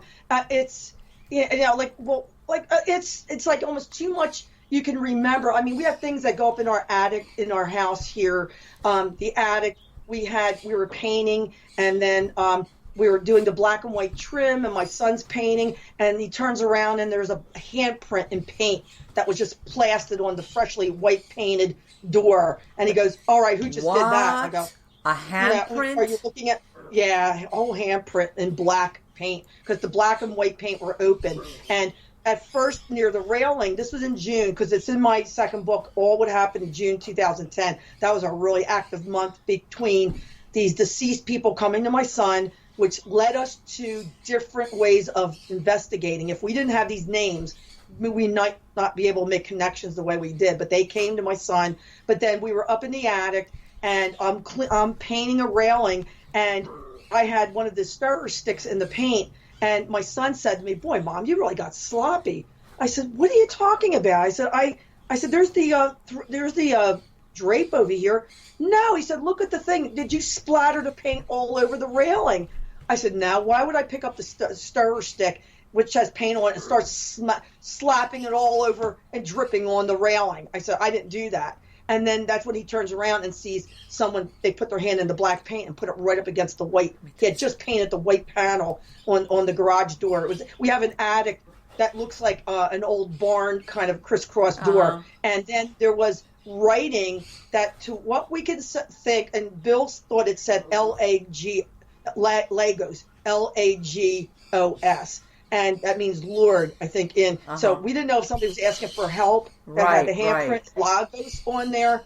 But the handprints continue. Like, we have handprints always on my downstairs bathroom mirror, and they'll start on one spot and you see them going all the way up to the top. I've had fingerprints on my mirror on the upstairs bathroom, up where you can't reach really without a little ladder, because I have a really tall mirror. It's like they leave fingerprints, handprints, marks on our cars that you see a full handprint on the glass that's from the inside, that nobody's been in the back of the car. Some really strange things. I'm telling you, anyway, Anita, I want to thank you so much for catching us all up on the story. Because let me tell you something, that's fascinating. And it's like I said, no good deed goes unpunished. I want to say... I don't mean, but well, I appreciate so much that listening ear. And on the contrary, it's fascinating. It's fascinating, and let me tell you something. The one thing I want to say is, you know how to take things in stride. Let me tell you, you really do. My hat's off to you. Whoa. Well, it's a strong support system. Yes. Family, friends. My son is a rock. He's in my rock, and a deep faith that. You know what? You got to believe in the good. And Bill Bina said, you're a challenge because you have a strong faith. You believe in positive, and you're not going to let anything get you down. He said that's why you're a challenge to them. Yes, that's why they will attempt to scratch you. They're trying to get you depressed or like, oh, poor me. I go, no. They don't know who they're dealing with. You want to scratch me? It'll heal up, but you know what? We'll just have to get Bill Bean in here and exercise you guys again. It's like, be careful, because I'm gonna call a Bill, and they'll be like, oh. I'm gonna call him. Oh, and I'll tell you, he gets here and he really gets past. I bet them off, and we're lucky. He's in our corner. We're very, very grateful to have someone like that who is there for us, and that we can call on for spiritual guidance. Not to say that there wouldn't be anybody else, but I haven't found some of the traditional ministers. People did not want to help us out when I asked for help. So Bill was the one that came, and I believe it. Yeah, it's like people don't want to know some of the strange stuff that this can happen. So I know. So you just try to see who will be receptive. You got to Yes, exactly. It's not like be be very careful. condescending or dismiss it as your imagination or like, oh, yeah, it's that. And I understand perfectly what you're saying. Somebody that not only believes you, but understands the subject matter and doesn't want to write it off to wild imagination or, you're just, reading into something that's natural. That wasn't it. Like, no, I know exactly what you mean. And you know what? And my theory on that, Anita, is that contrary to what it appears that they don't believe it, they do believe it. They're just scared to tangle with it. You hit the nail right on the head. It challenges a belief system that they don't want to go there because exactly. It's not that they don't believe it. They believe it. They believe it. As a matter of fact, probably. Yeah. But then if they believe it and you say, "Oh, are you going to help me? What are you going to do for me?" They're like, they don't want to go there. They that's like, okay, no. And then, of course, that's why you lucky enough you've got Bill Bean that he's in your corner. And people that are facing I wrote the book too, Marlene, both books. If they are, people say to me, what can I do? I say, look, if you have someone you could talk to. I said, I'm not talking about going to a psychiatrist or I said, and don't believe it's all in your head. If you truly believe in your heart, you're experiencing something that is unexplainable.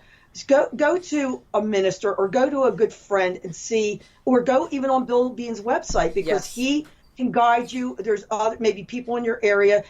You have to be really careful who you trust. You just can't ask anybody who calls himself, an investigator to come in your home because you must get somebody that you could trust, like the way I did with Laurie, with her group. Right. That's why I only have certain people that are in our circle that we trust and we're working with because we don't want it getting out of hand. Because I've had people say, can I come and film? Can I come? I said, what? I appreciate that, but I'm not going to have people here because after you leave, you're going to be promoting things and getting things out of hand. I have to live with the consequences after you provoke all this stuff because you need to get something on camera. Absolutely. I said, we had people with a camera came in and it was Laurie's team, so he was very understanding.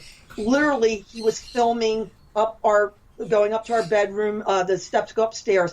The camera was fried. He went to go check the camera. The camera was completely destroyed because the entity did not want it to be filmed. Yes. And it was an expensive camera. The camera was right. That's what I'm saying. No, let me tell you something. I wish more people were as cautious, especially when they have something legitimately going on like that, that they really do take the precautions that you're talking about as far as,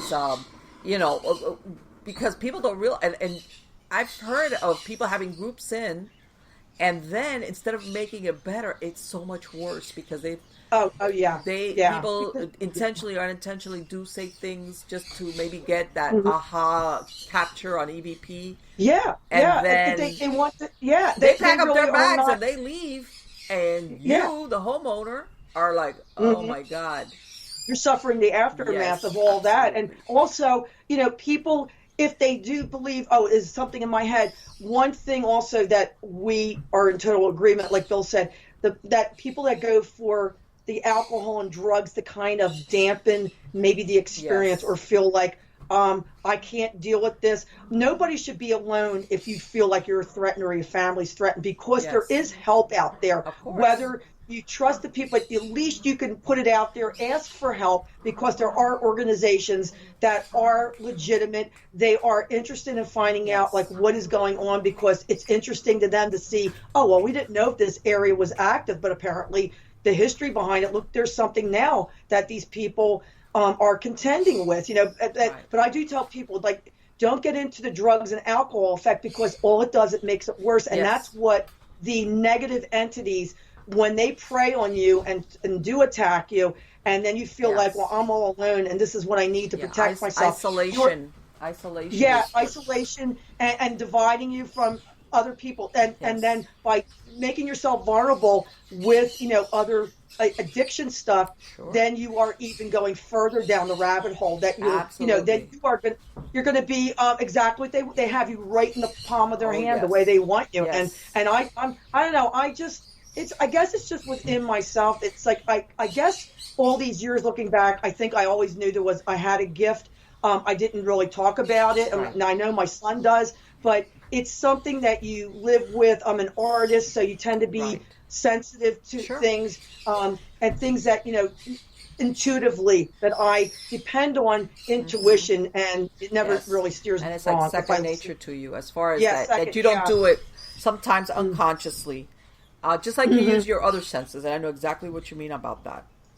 Right, right, and you've been on the front lines too, Marlene. I mean, because with you doing hosting the shows, running into different people and things, you could tell, what is if they're in a bad place or if they're in Yeah. a good place, because and how they are confronting or actually dealing with a particular haunted situation. Like you can almost, with all the interactions you have, you can almost see if somebody isn't going to maybe make it or Let me tell you maybe something. not. Anita, I've been doing investigations, paranormal investigations, before they were using the word paranormal investigations. This is the Hmm 1990s. This is like before the Right. paranormal, the reality TV, and there hmm that dynamic that you're talking about. You could see it, when you went to certain cases.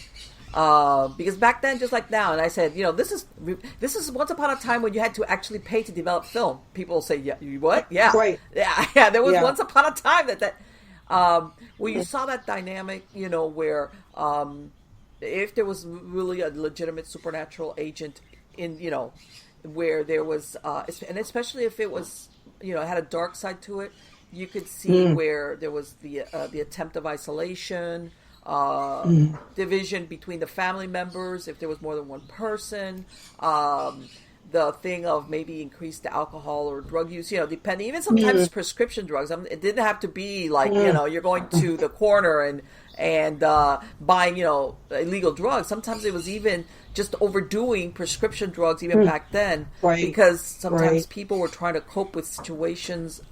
It was a dynamic, and you saw it, and you hmm could almost, like, after a while, you realize this thing is trying to steer the target person, because there's usually a target mm, person, even though hmm everybody might get affected. There's usually a target person in there.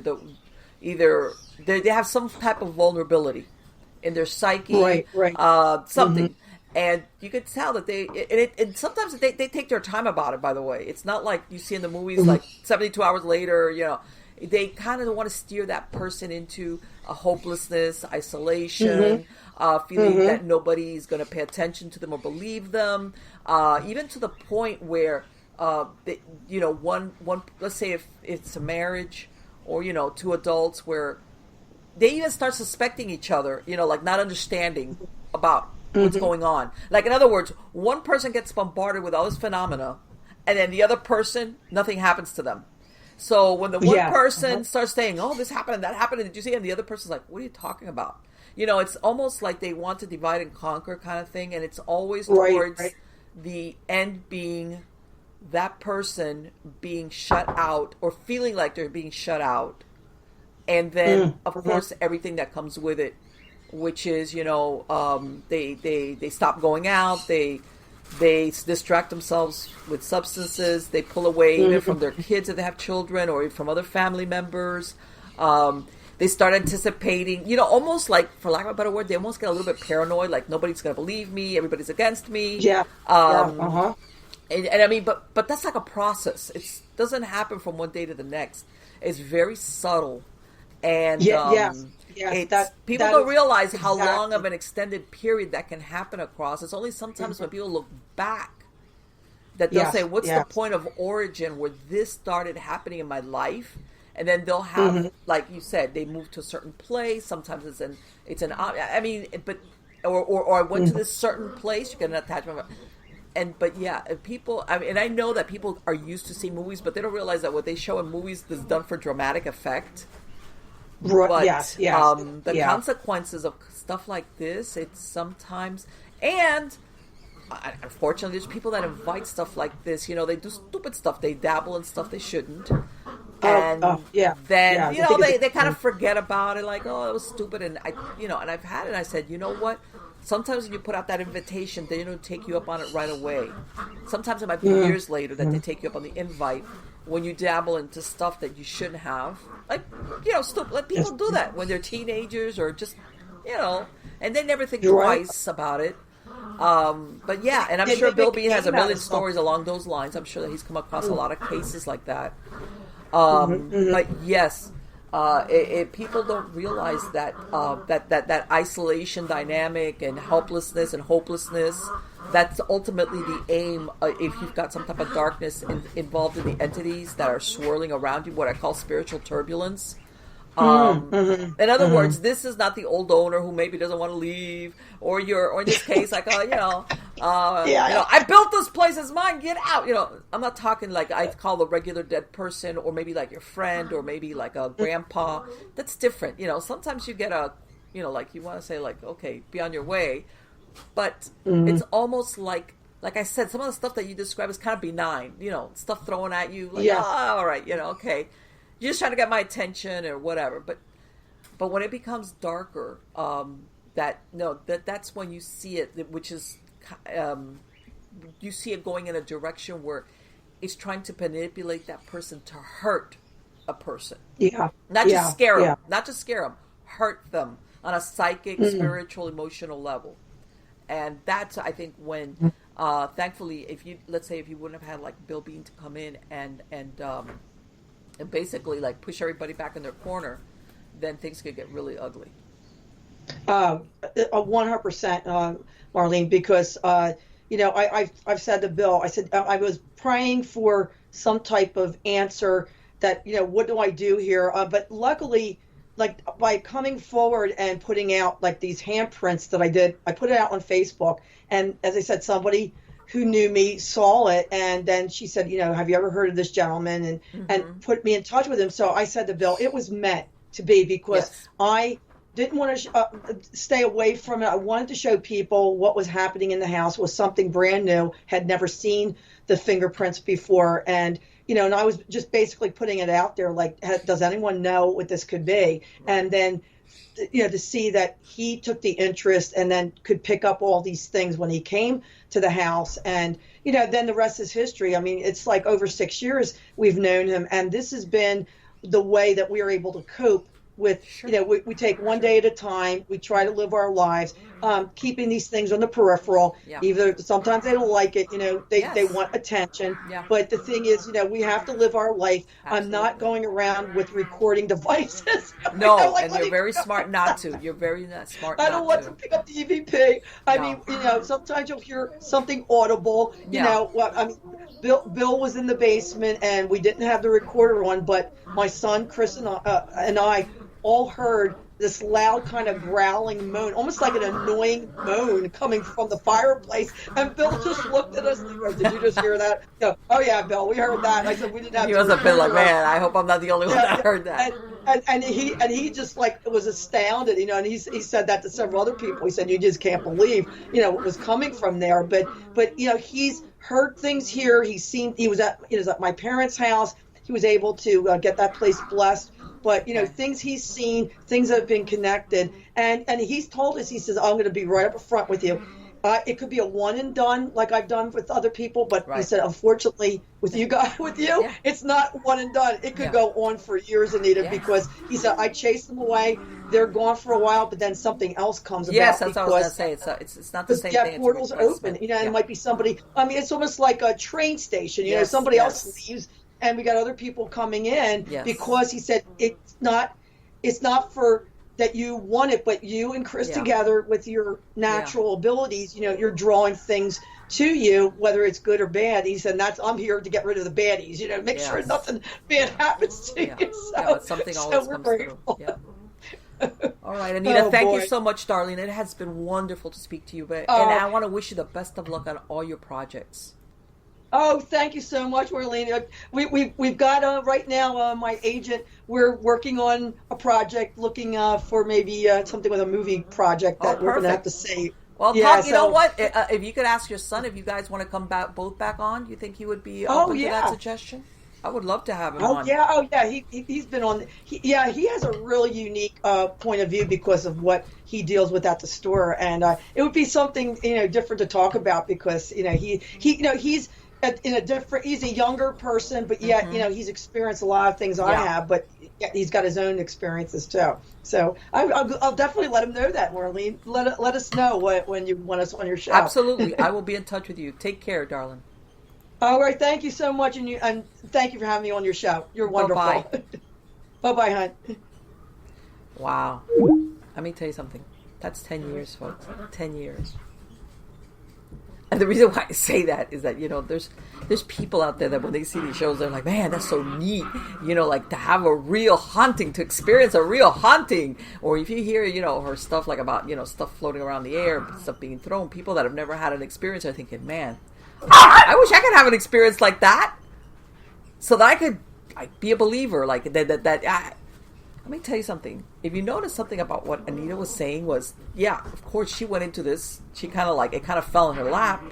Because, even though she's saying, oh, you know what, looking back, I realized that I had some type of sensitivity or psychic ability or intuition, which it was it doesn't sound like it was intrusive. In other words, whatever she had going on within herself was just basically a sixth sense intuition kind of deal. But it wasn't like, hey, things are flying around in my house. My dogs are here having a moment. Shut up. These are my 3 puppies, of course. Come here, Dot. Let me see.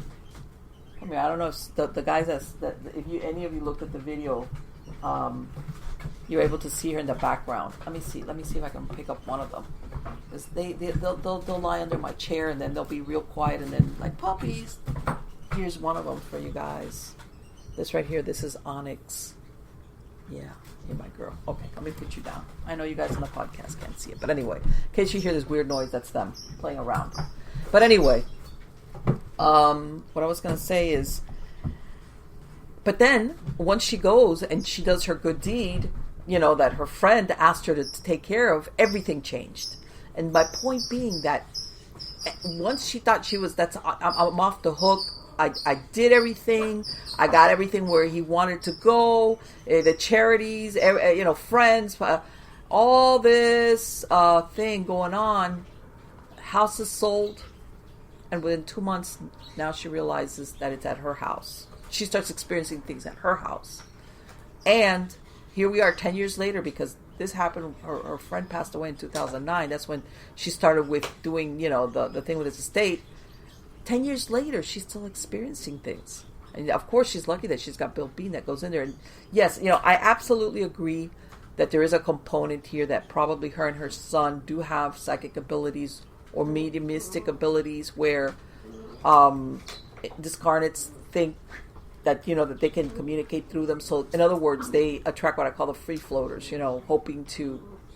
But at the same time, some of this stuff that's going on has a very dark aspect, and I don't know, for those of you that see the video, that you could see that I flashed some pictures that they took of one of the last times that Bill Bean was at her house, of the basement, where the reflection caught some really alarming looking faces. Okay, in other words, this wasn't just I think it would be scary enough if you caught a face. But if you look at this, it's like she says, it looks almost skeletal, and there's a lot of, and of course, if you really want to get the full picture, your best bet is to read Anita's books, because of course she puts a lot more detail as far as the first and the second book about what happened in the first part, and then the Dark Transference, which is a sequel, which is what happens to her afterwards in her house. My point being that sometimes people, that saying, be careful what you wish for, because sometimes when you engage in this, or it happens to you, there's no off switch. There's no point that you can say, okay, I've had enough of this. I don't want to do this anymore. I want off the ride. And it doesn't. Sometimes for various reasons. And like she said, she might have even had stuff that was dormant or nice, or like, hey, everything was gelling in her house. Whoever was there, it was nice, and nothing was going on in her house that in any way frightened her or made her feel uneasy, much less things were being and then everything changed. And by the way, I wasn't kidding. It takes so much kinetic force to levitate, to throw things continuously, not like once, okay? That takes a lot of energy. And one of the times, I want to say it was back in 2017, I interviewed an author and a paranormal researcher by the name of Kyle Cobb, Kylcobb. He's written various books, and he proposed that whenever he would go into investigations and he would have phenomena of like this, where really heavy objects were being thrown or moved, he says that to him, this was his first indicator that there was a very dark agent or a very dark spirit involved in the haunting. This didn't say that maybe there weren't human spirits there or benign ones or confused ones, but in his experience, whenever he saw something that required so much force to move or throw, God, think about it, that was he learned after a while, okay, what I'm dealing with here is very dark because of how much force it requires. His theory was that regular human entities could not produce that much kinetic energy to produce that, especially on a continuous basis. Again, and then you see these pictures of these faces being caught in the reflection, even when Bill Bean is there. Okay, which is they're kind of terrifying because it's like, in other words, that it takes a Bill Bean to put him back in their place. And by the way, and I've said this before, when she mentioned, oh, you know what, I had gone to regular other clergy, hoping that they were going to, come in and help me. And they didn't, and I was serious. I've spoken about this before. It's not that they don't believe. They do believe. They really believe. But they just don't want to tangle with it. They don't want to do what Bill Bean does, which is go in there and confront it and do a blessing. They don't. So what's the next? Because what are they going to tell you? Yes, I believe you. I do believe you. But I'm going to leave you out. I'm going to hang you out to dry because I'm not going to your house and bless it, much to confront or throw whatever it is out. So my next best option to save face with you as a spiritual religious person is just to tell you, or like patronize you, okay, or like make you think that I don't really believe in it and I'll listen to you, but I don't.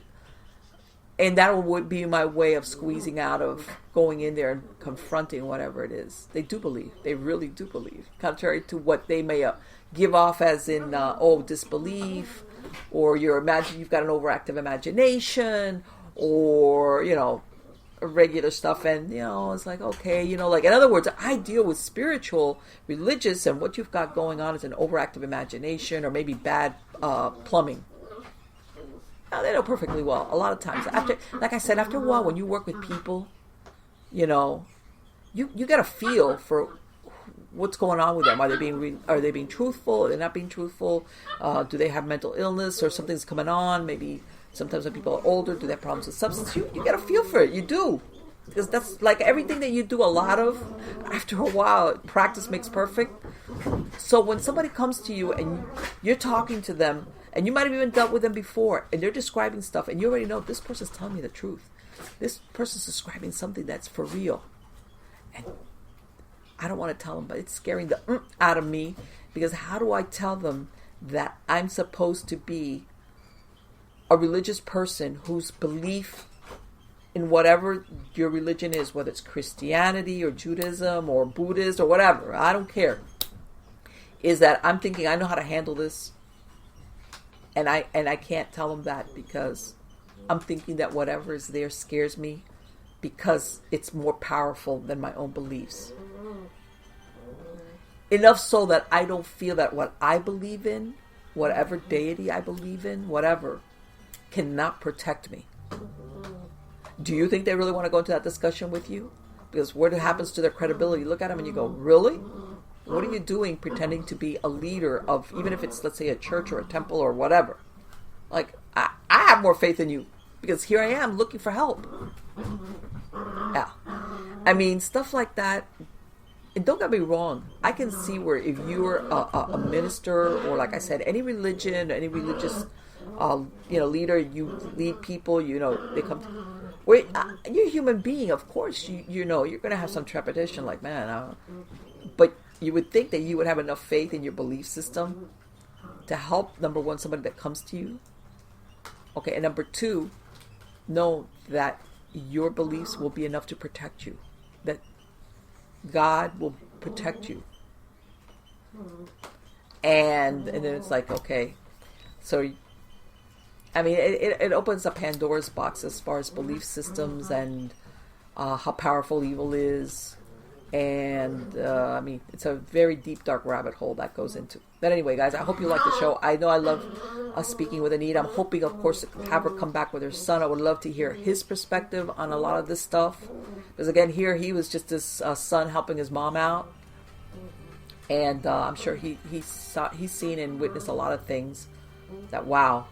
And again, I've got a lot of fantastic guests coming on. Don't forget to subscribe to any of the places that you find the show at, so you make sure to find out when I release a new show. Okay, guys, so it has been wonderful. Thank you so much for coming back and spending this time with me. Take care.